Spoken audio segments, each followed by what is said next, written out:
Okay, so I'm back, and forewarning, I've been drinking my delicious $4 wine, and I tell you, just a quick recap over this wine. Free advertisement right here, but it's not that I can't afford better. I bought this wine for just some random whore I was having over one night, and come to find out, this is actually pretty good fucking wine. So I just drink it all the time now. But anyway, okay, that's done. So I've been drinking, and I was watching Donovan Sharp go on about he would like he.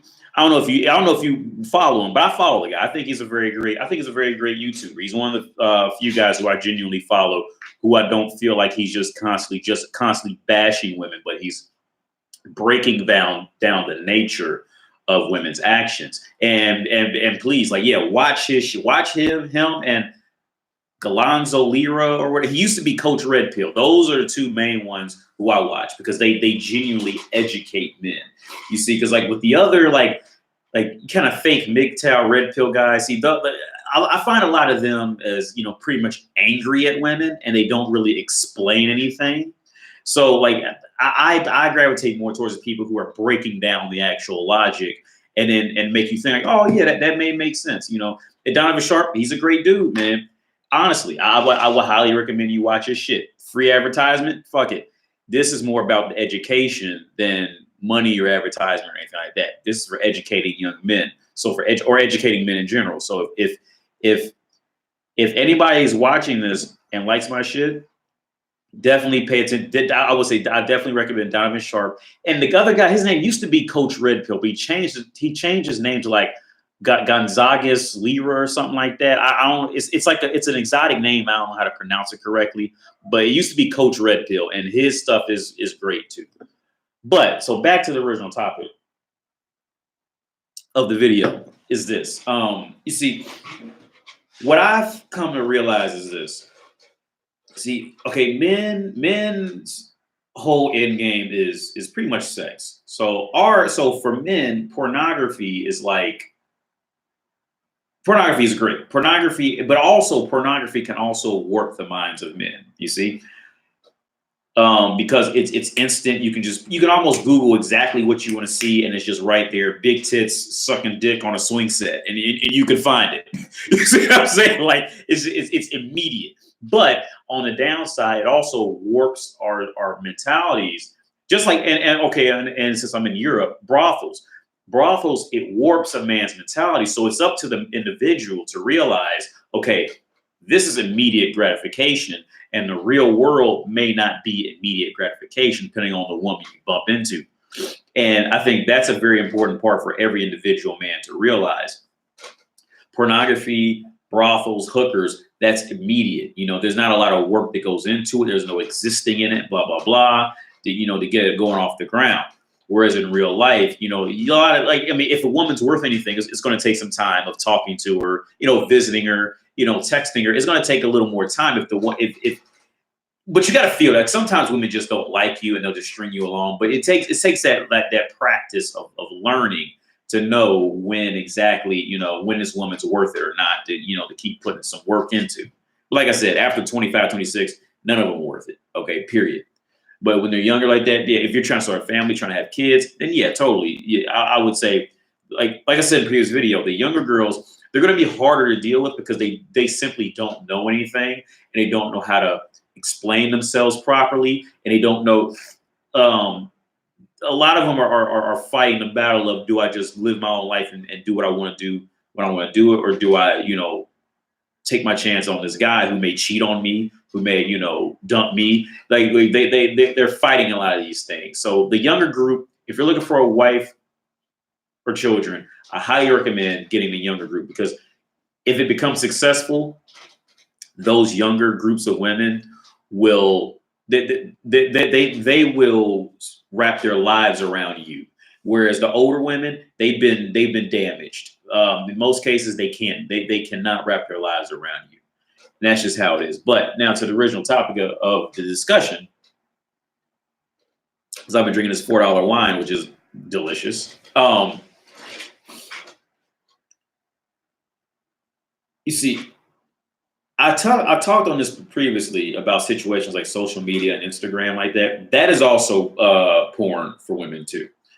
But that is porn for women who actively stand out, meaning like they are actively they're generally genetically blessed. So they can just take a picture or they can stand up in a bodysuit and take a selfie with their little ass poking out and get 2,000 likes in 30 minutes. You see, but that's for the genetically blessed. Now, porn for every woman that every woman can walk into is the typical stories of like Disney love novels, love movies, all Lifetime movies. Pretty much general media is pretty much porn for women. You see, and the reason I say this is because, see, like I said in a couple videos back, a woman's end game is not actually sex. You see, a man's end game is sex with a beautiful woman. A woman's end game is what she can get after the sex. Because a woman's going to look at a guy and say, he's worth keeping around. So I'll give him sex in order to keep him around for what he'll do after sex. You see what I'm saying? That is, see, the porn for women. Porn for women is getting more resources. You see, and the possibility of getting more. Now don't get me wrong, women. I'm not saying women don't get horny or anything like that, because women will. Trust me on this. Women will get their stomach pumped of a gallon full of cum in their stomach, or else they would have been like horrifically sick. Like, it happens. Like, women go through horrific horror stages too. But in the end, it's really about exchanging sex for protection and resources. So for women,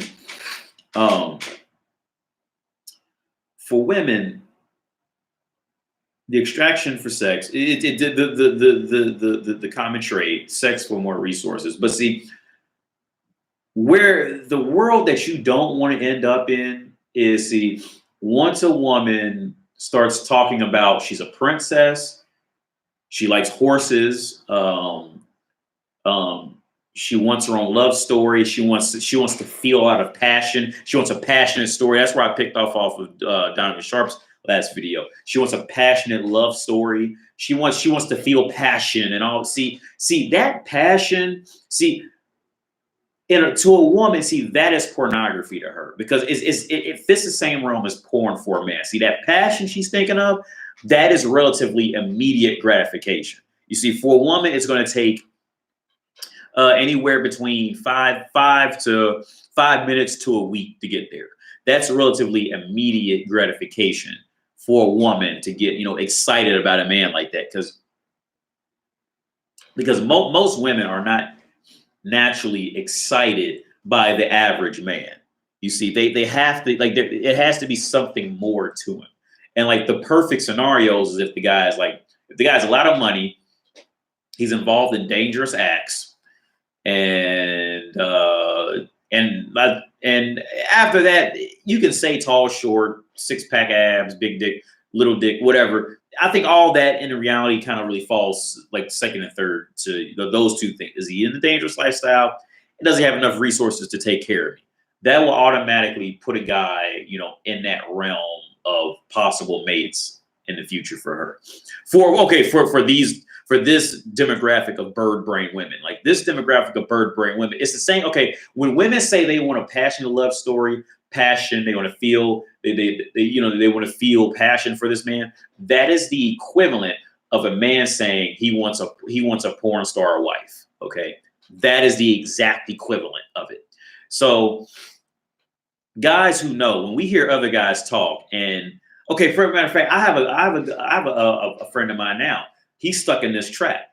He wants this mythological creature of a woman to be his wife that just doesn't exist. I mean, she probably does exist, but I mean, okay, this is another side ring. See, I think once people hit this mode in their life of creating this mythological creature that doesn't exist, it's the same thing as the ethical reasonings behind doing plastic surgery on people. So I don't know if you're aware of this, but with plastic surgery, nowadays people are doing plastic surgery in their bedrooms or clients, but like I say 10, 15 years ago, there was a much more of an ethical push behind plastic surgery. And it still is now. And depending on where you go. Because a lot of times, like these people have to fill out questionnaires. They have to go to counselors to talk to them about the situation. Because see, the reality is with plastic surgery, no matter if let's say a woman goes because she don't like the size of her nose, right? And they get to asking her more questions. Well, they'll ask her questions and they'll be able to deduce, okay, this woman just doesn't like her nose. It's whatever is going to be the next thing that she doesn't measure up to somebody else with. She'll figure out she doesn't like it. So this woman will just keep coming back and cutting herself and cutting herself and cutting herself and cutting herself. And eventually no doctor's going to get paid because she keeps coming back and taking out these loans and not paying back the loans. You see what I'm saying? So this is why they would cut off a lot of plastics, a lot of applicants trying to get plastic surgery was for this primary reason. And because long story short, it would never they think what they want is the perfect nose, but it's going to slowly grow to the perfect nose, the perfect mouth, the perfect space in the eyes, the perfect opening eyes. And then when they get that, oh, I want them a little closed a little more. And they go, oh, I want them a little open a little more. And it will just never stop. And this is where men and women fall into the trap of when they create this mythical being, also known as the porn star wife or the super passionate man who's loving, caring, has a great job, big dick, but he's also submissive whenever she wants it. And, all these mythological reasonings. See, the core of it is the core of that situation is no one will ever be able to fit those standards. I won't say ever. It's highly improbable no one will ever that they will ever find a resting point, just like with the people with plastic surgery. Perfect example. I don't know if you guys seen, but I don't know if you remember that guy, the Ken doll. The guy there was a man who was walking around and he had plastic surgery to look like the Ken doll from the Barbies. And I remember him back when he first came out because it was a woman walking around trying to look like Barbie. And everybody thought they would make a great couple, and they got together. Well, I mean, any straight man knew what it was. The Ken doll dude was gay, so so he had no chemistry with the woman. The woman was actually down because I remember there was a camera following them around because everybody thought that they would be a perfect match in heaven. Both of them were hooked on plastic surgery, blah blah blah. Well, they were a horrible match. And come to find out, just recently, the Ken guy, the Barbie doll Ken guy, who was the guy who had plastic surgery to look like the Barbie doll, he actually switched genders, and now he's walking around like a bitch because he was gay. Any straight man who cares that much about his physical appearance, he's a gay man. Okay, he's a gay dude. It's just the reality of it. In most cases, that's what it is. You see, but going back to the original point, see. The problem is not the other people, you see, going to the plastic surgery people or talking about like the men and women who want these unrealistic standards. The problem is them. You see what I'm saying? The problem is that because when I'm on a dating scene for real and I'm looking for a legit partner, all I'm looking for is a woman who at least has some genuine care about herself. She's not horrifically messy at home, and she puts an effort in. She puts some consistent effort in. Now, like I said, she definitely. My ex-wife was not the pretty. I mean, she was pretty, but in Europe, in Prague. Okay, in America, she was pretty, but here she was pretty average. And I'm not trying to say that there was anything wrong with that. But when it comes to an actual partner in life, like your actual life partner,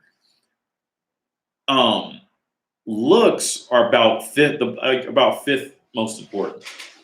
And when I say looks, I mean genetic looks. I mean like does she have a big nose, big ears, blah blah blah. Now, if she's just eating cakes and donuts all night long until she's 400 pounds, see, that's where I cut off. And the reason why.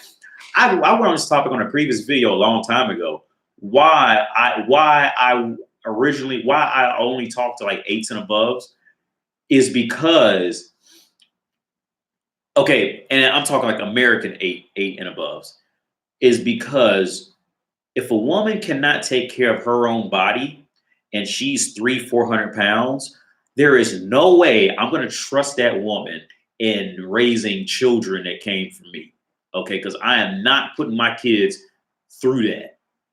You see, because she's going to, those bad habits are going to sink onto the kids of just eat cakes, donuts, cookies all day long, be fat, who cares? As long as you're comfortable. You may die at 27, but you're comfortable and happy.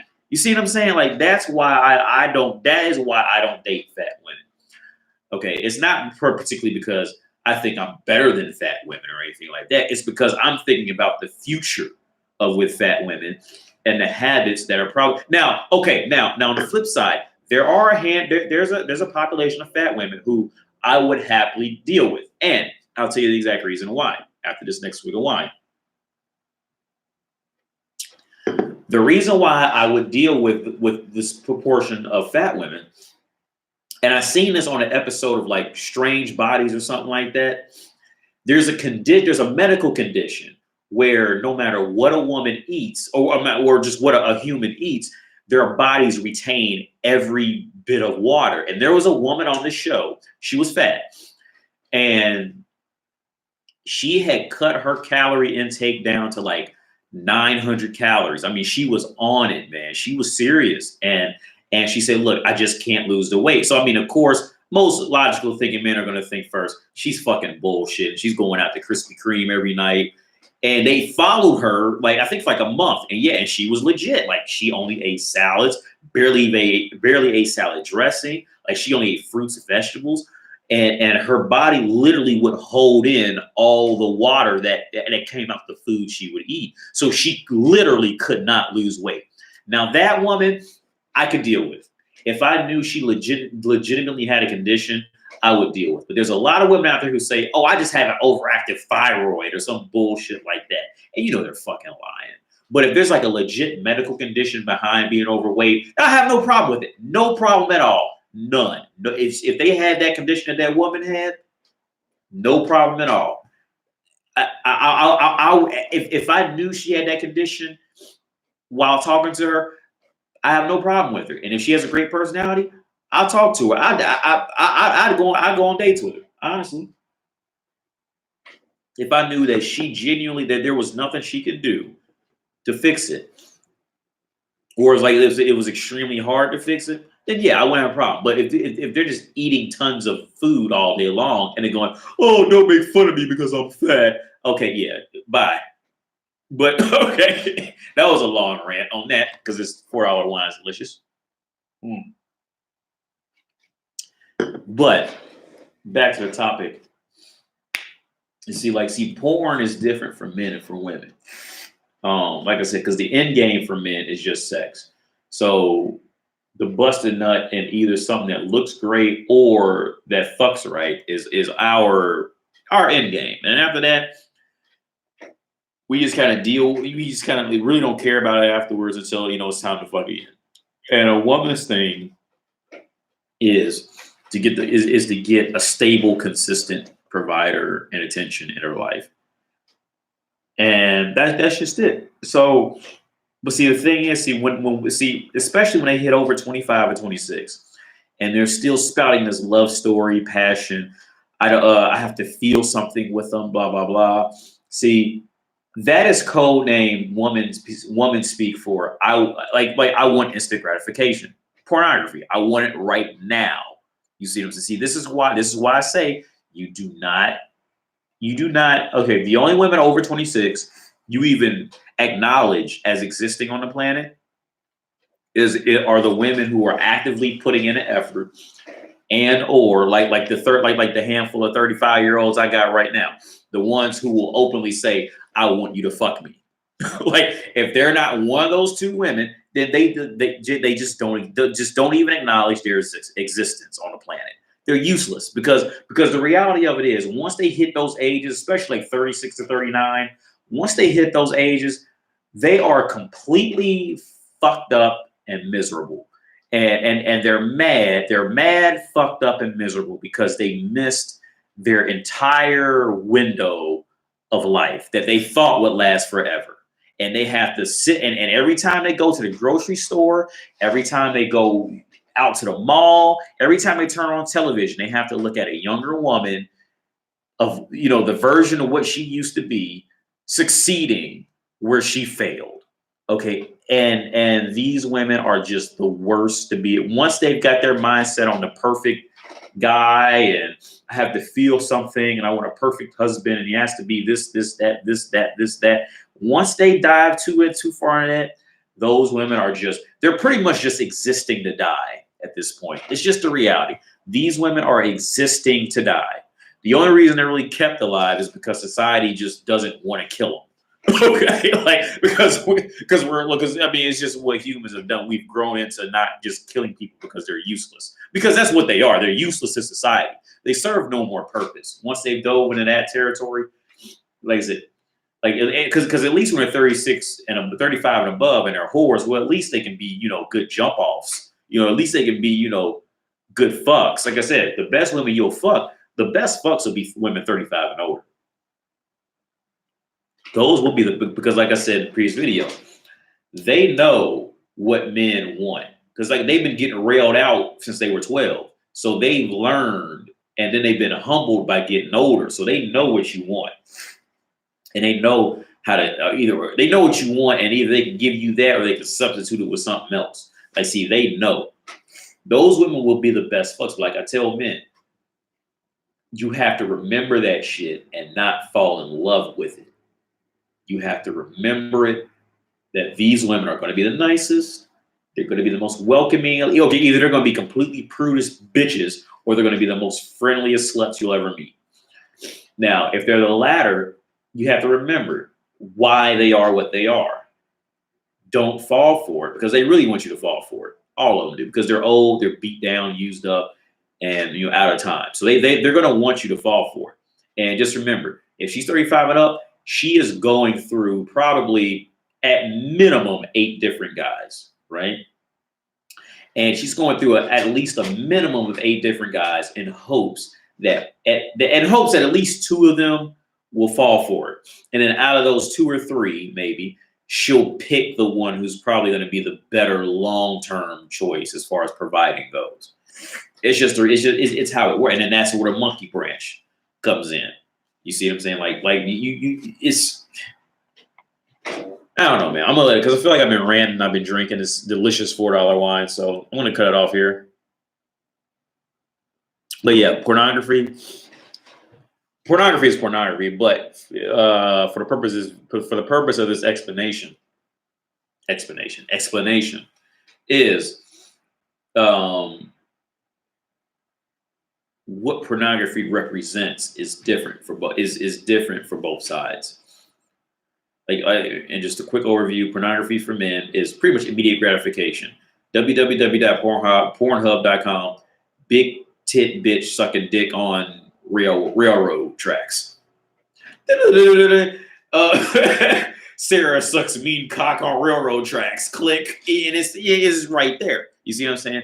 And like I said, for women in her manipulation tactics to keep men, it's I want to feel passion and blah blah blah. You see, and it's relatively immediate. And if she doesn't, but see, with women, women cannot see men. And I'll be honest, and there's another side of it. Men really have it better, because see, worst comes to worst, a man could just buy a woman. You see what I'm saying? Like, at worst comes to worst, we can just drop some money on the table and bitches are down to fuck. Simple as that. Whereas, see, women can't do the same thing. For everything that a woman wants. See, because women don't just want sex. They try to say they do, but they really don't. See, women really want everything that comes after sex, and that works. That's of benefit for her. See, they want the loyalty, the dedication, the courting, what's it called? The chivalry. They want all that, you see. And you can see, women can't buy it. I mean, okay, I think I read a story in Japan where women are paying men to do these things, and Japan's got a whole situation going on with them. But in Japan, they do have a service for it. But in most of the world, like, women cannot buy that. You see, because see, in that article I read there, see, women are not paying for sex. They're paying for, like I said, before. Women are paying for everything that comes after sex. That's what they want. They want the guy to open the door to them, to be an ear to talk to pour them a drink and give it to them and tell them they look beautiful. See, that's what women, that is pornography to women, you see. I don't know. I'm done, man, because I feel like I'm ranting too long and I'm on 25 minutes. I'm out.